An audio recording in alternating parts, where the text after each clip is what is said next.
Hey everybody, it's Eddie from Tokyo. This is your cryptocurrency update. And in this video, we're going to look at the market. Yeah, a quick summary and also hear from a TA professional. Well, I'm going to point out a video that he just uploaded. It's one of the only couple of TA professionals that I watch. He has something I think that is worth really paying attention to. And then the three top tokens among the top 100 projects making higher than average gains. It's always good to keep your eyes on who is moving in this space. And CZ of Binance, he made a profound statement that I want to share with you. You won't believe, too, he's got a suit on. He is really coming into compliance in all aspects. And very shocking observations about XRP coming from JP Morgan. I never, ever imagined that I would be reading what I have read. All right, so the bottom, is it in? That's the big question everybody is asking. We've got Bitcoin at 58,154 at the time of this recording. I was mentally prepared to see it go even lower. Now, the person that I do pay attention to, that I do listen to when it comes to TA is the blockchain backer. If you are new to this space and you've not yet discovered him, well, that is someone you definitely want to listen to. He sees that we are in a distribution phase with Bitcoin, where altcoins are just on the verge of something a little more exciting. He studies previous structures to see the future and pays attention to those setups. He's building this big picture, and he is very bullish on the fact that he believes we're going to see a altcoin season very soon. He looks at these past cycles, and when Bitcoin is about to finish a super cycle, it is when we see some of these altcoins move. He's a serious researcher, and I think that when you look at how much detail he pays attention to when he does his charts, you can't help but pay attention to what he says. So I'm going to put a link to his video in this description below. If you missed it, definitely have a peek at his 21 minutes of video that was uploaded today. Now, in the market, in the top 100, we have some movers and shakers. Look at how green it is. Isn't that just beautiful? I mean, if you didn't have a chance to buy the dip that we saw over the last few days, yeah, you're probably saying to yourself, gosh, it happened again. Reversal of the market. And I think these gains are quite nice. We've got IMX up 29%. They're a layer 2 Ethereum solution for NFTs. Zero gas fees, self-custody for NFT. They're carbon neutral. There's only 20 million tokens. It's trading at $7.28. I think it is a project that is worth paying attention to. Then we have Engine. Engine Coin is popular. They're a blockchain-based gaming platform, very, very popular in Japan, trading at $3.64, up 23%. And then Loopring, another Ethereum-based project. They are providing that decentralized crypto exchange, but they also provide a hybrid model too. So I think it's just very important to see who is moving in these markets to make sure that you're not missing any opportunity. All right, I want you to take a look at CZ here. He is all suited up. He was on the Bloomberg channel, and it was a really good interview with him, just 23 minutes long, but there was a lot said. And this is someone who founded Binance. They're the largest global crypto exchange. And yeah, he's finding his way through the hurdles of compliance, as I knew he always would. He's generating billions of dollars every year, and he has the plan to give 99% of his wealth away. He's not that interested in money. Now, I know a lot of you will say, oh, that's just not the case. But, you know, he's a builder. He really is a builder, and he is ready to pivot into the financial services and also to become an infrastructure for other entrepreneurs. He wants to facilitate other projects. So I see him as one that is going to survive big time in this space. And I want you to listen just to the very end here, because what he says is very profound. He's talking about how when you don't embrace change, you get left behind, just like he uses Kodak as an example. And I am old enough to remember how Kodak lost its way. All right, have a listen here. Hillary Clinton told this room not long ago, just a few minutes ago, that she sees cryptocurrencies as a threat in the same league as military intervention, bioterrorism. It's a threat. She sees it as a threat to American sovereignty. She sees it as a threat to the status of the US dollar as a reserve currency. Should people see crypto as a threat? I think that's a very personal view. Anybody can choose their own stance, but a better view would be to embrace it. So, like for example, for Binance, we run a centralized exchange, and that decentralized exchanges, which could threaten our centralized business. What do? We embrace it fully. We invest very heavily in that. We get multiple teams working on that technology, and we want to own it. We want to have a stake in it. We don't really need to. We can't own, but we want to own a. We want to have the technology. We want to have the expertise, and we want to grow that. The best way to protect yourself against something that can potentially disrupt you in any way, is to become that. Is to invest very heavily with that. So if you look at Kodak, right? So Kodak probably, they invented digital cameras, but they were so protective of their film cells. They probably had their senior managers' KPIs set in film cells, like, a couple of decades ago. And guess what? Because they're so protective of films, they lost the digital camera industry. What's better to do is to just invest very heavily in the thing that can disrupt you. Coming back to U.S. dollars, I think U.S. dollars is a very strong tool for U.S. to organize the world. It's probably much stronger than the military, and there is a potential for cryptocurrencies, Bitcoin, etc., to disrupt that in some ways. But internet has this disruption power to traditional commerce businesses. Guess what? U.S. got that. Amazon's based in the U.S., Google's in the U.S., Facebook, Twitter, etc. If U.S. had that if the U.S. didn't embrace that innovation, those companies may not be in the U.S. Those companies may be elsewhere. And so now you got a balance between technology, wanting to attract technology innovation, embracing that, or just say protect our film industry and have that go elsewhere. But the technology will develop around the world. You cannot erase a concept from 4 million people's heads. Yeah, wise words. I mean, I think that's enough to understand that if the United States doesn't embrace it, they tried to protect the legacy systems too much, they are going to be one that just falls by the wayside, as did Kodak. So I think that CZ is always impressing me, and I think he's absolutely correct in this particular panel discussion that he was with Bloomberg.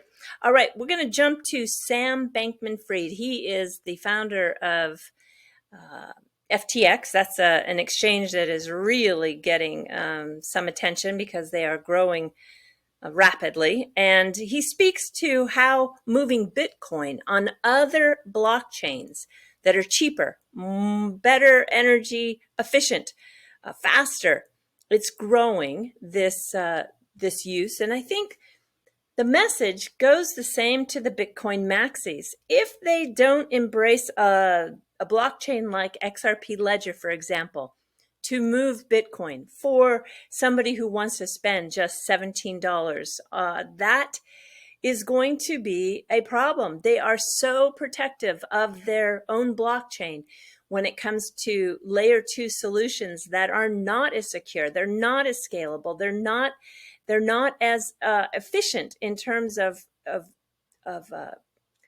facilitating that transfer, but yet they are so protective of their ecosystem that they don't embrace another blockchain. I think it's going to be the demise of their growth and adoption, because it is, why would you want to pre-fund a channel and have that channel have a capacity restraint like Lightning Network has, when you can basically wrap that BTC and move it across in seconds for a fraction of a penny using like the XRP ledger?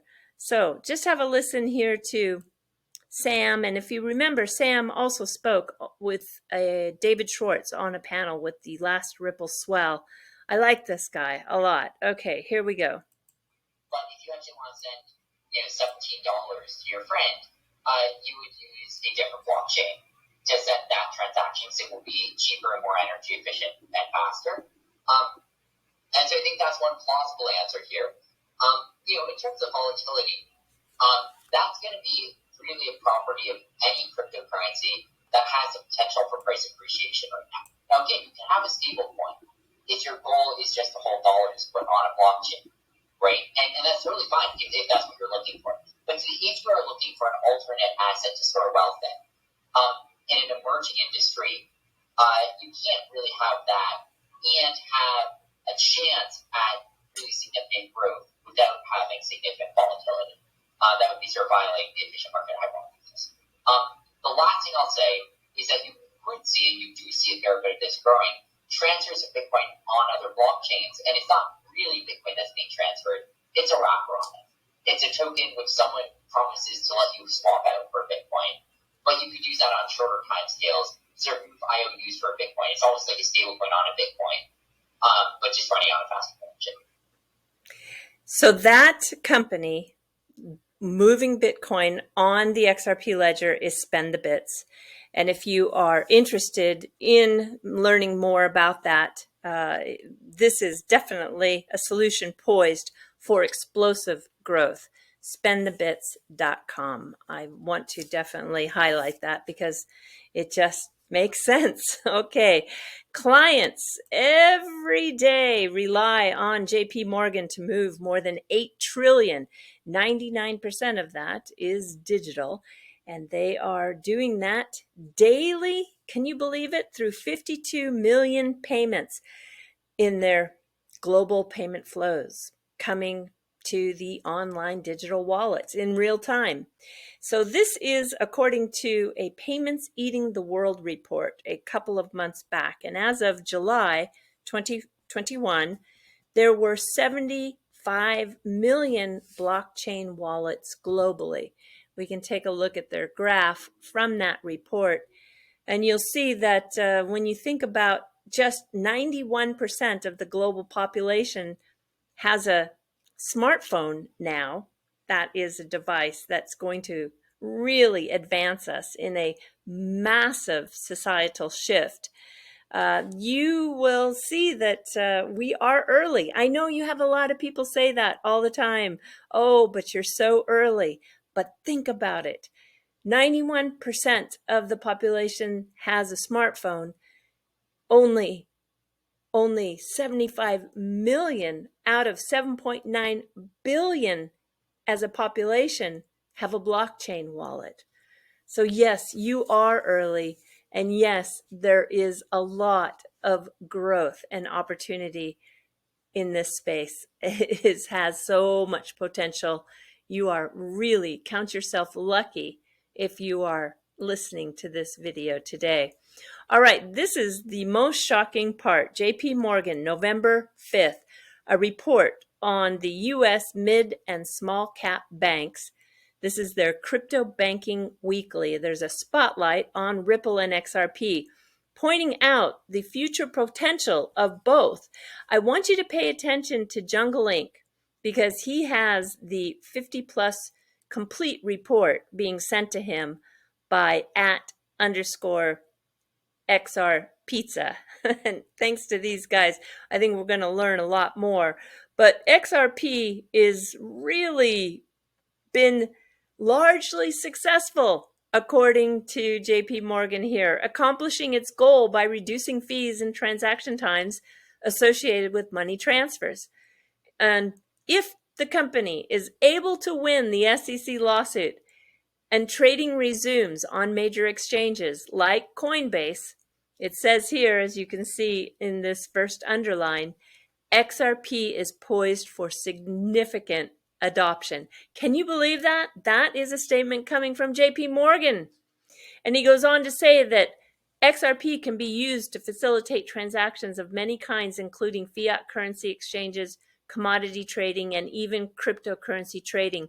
The low transaction fees, rapid transfer times, an array of use cases, woohoo, an array of use cases for XRP have made it a favorite for banks. Oh my God, I can't even believe I'm reading this. RippleNet, a network of banks that have partnered with Ripple to facilitate rapid transfers of funds, have reduced and even eliminated banks' traditional needs for pre-fund accounts in cross-border transactions. Currently, RippleNet includes over 100 financial institutions, including Bank of America, American Express, Santander, to name a few. It's just, I'm speechless. It's like jaw down. And then up here in the top right in the small print, it says, for the SEC to win the suit, Judge Sarah Netburn, she's the magistrate judge, who is presiding over the case, and she's doing that for Judge Torres, must determine that all aforementioned 4 points are met. And I think those 4 points are those 4 points that need to be met in a Howey test, and it doesn't meet. So it says here that if it doesn't meet all those 4 aforementioned points, and she determines that one or multiple of the points are not met, Ripple will instead win the suit. Whew. I don't know, guys. This is one of the most bullish statements I have ever read, mostly because it's coming from someone who is doing trillions daily in payments, recognizing here that XRP is poised for significant adoption. So there's a lot riding on this Ripple case with the SEC. And we all know that it's not just, a lot riding for XRP, it's for the entire crypto market. But wow, how about that? So be sure to keep your eye on Jungle Inc., because I'm positive he's going to have additional information from this very big, significant statement coming from JP Morgan. I can't wait to see the entire report. I just want to remind you, if you want to see the video in its entirety, yesterday I was a guest on the Santiment channel, and Brian and Dino looked at XRP, ADA, and Gala, and so you can find them. I'll put a link to their YouTube channel in the description as well. And we're jumping to the Fluff, which yesterday I told you that the Domino's in Japan were coming out with a new pizza that was designed the way they put the toppings on top to be eaten with chopsticks. And now today, the next day, we have these golden chopsticks that are of full size with a with a Domino's logo and the pizza at the top of them being marketed for that particular pizza to be eaten. I just can't help but find this kind of wackiness that Japan does when it interprets its own local version of Western everything. Okay, I want to show you something very, very beautiful. This is Japan, and when you come down here to the Honshu Island, this is where Tokyo is here, if you can see my mouse rotating right there. And when we come up to the island here of Hokkaido, there is a very, very beautiful blue pond called Aoi Ike, and it's located just north of the Mount Takachi, which erupted in 1988. It is 6,800 feet high, and for those of you who like to have your dimensions in meters, it's about 2,000 meters high. And there's this pond that has a color that is a result of the presence of an aluminum hydroxide in the water. That is a mineral that's found naturally in nature, and it is quite spectacular. Well, I want to go back to this photo real quick of the mountain. You can see that it is still steaming. Yeah, it's such a volcanic part of the world. And so this blue water is what it has become since that eruption. And it really creates some stunning photography. And you can see here that this time of the year is extra, I think, beautiful, with the trees losing their leaves. Everything looks so stark, and then you have this incredible blue water that they light up for the tourists to come and take photos at night. And you can see it really makes just a gorgeous view. This is one, but I saved the best for last. This picture, I think, was my favorite. And this is something that was taken just in the last few days. They've had a light snow, so everything is looking very white in the reflection with that bright light that they use. All right, everybody. Yes, do take care. Sayonara for now. Bye-bye.